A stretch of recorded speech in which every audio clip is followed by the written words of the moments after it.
Shetty.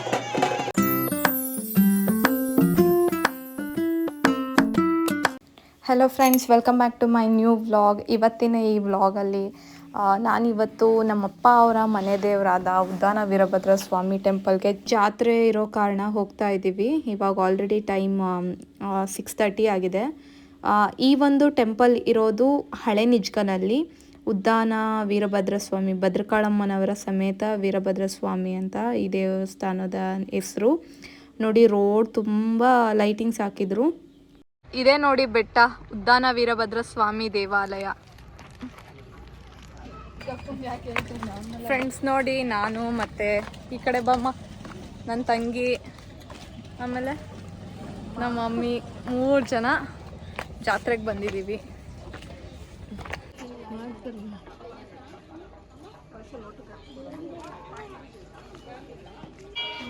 Temple ಎಂಟ್ರೆನ್ಸಲ್ಲೇ Ganapati ಮೂರ್ತಿ ಇದೆ. ಅಂದರೆ ತುಂಬ ದೊಡ್ಡದಾಗಿ ಕೆತ್ತಿದ್ದಾರೆ ಈ ಒಂದು ಗಣಪತಿನ.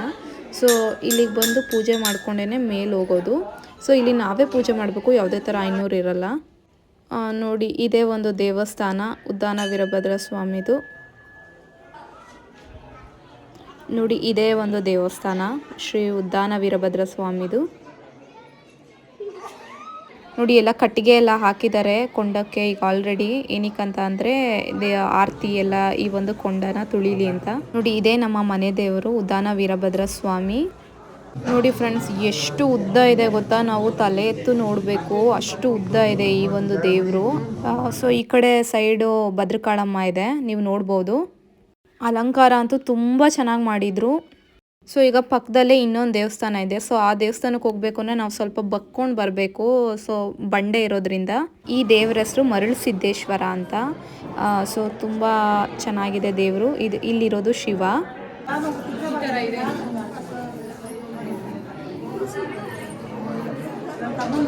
ನಾವು ಬೇಗ ಪೂಜೆ ಮಾಡಿಸ್ಕೊಂಡು ಪ್ರಸಾದ ತಿನ್ನೋಕೆ ಬಂದ್ವಿ. ಏನಕ್ಕಂದರೆ ಇನ್ನೊಂದು 1/2 ಅವರಲ್ಲೇ ವೀರ್ಗಾಸಿ ಮತ್ತು ಈ ಥರ ಬೇರೆ ಆರತಿ ಎಲ್ಲ ಇರುತ್ತಲ್ಲ, ಅದೆಲ್ಲ ಬರ್ತವೆ. ಸೊ ನೋಡೋದಕ್ಕೆ ಪಾಯಸ ಮತ್ತು ಬಿಸಿಬೇಳೆಭಾತ್ ಕೂಟ್ ಮಾಡಿಸಿದ್ವಿ.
ನೋಡಿ, ಇಲ್ಲಿ ಅಗ್ನಿ ಕೊಂಡಕ್ಕೆ ರೆಡಿ ಮಾಡ್ತಿದ್ದಾರೆ.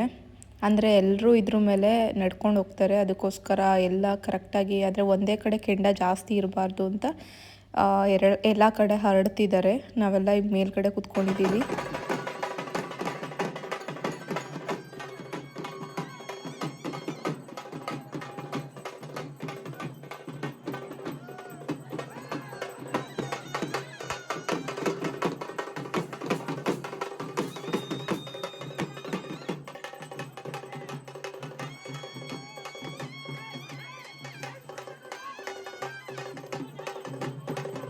ನೋಡಿ, ಇವಾಗ ವೀರಭದ್ರ ಸ್ವಾಮಿ, ಭದ್ರಕಾಳಮ್ಮ ಅವರು ಇವಾಗ 3 ರೌಂಡ್ ಓಡಿಸ್ತಾರೆ ಏನು ಕೊಂಡ ಸುತ್ತ.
ಸೊ ಈ ಆರತಿಗಳೆಲ್ಲ ಈ ಊರಿನವ್ರದ್ದೇನೆ.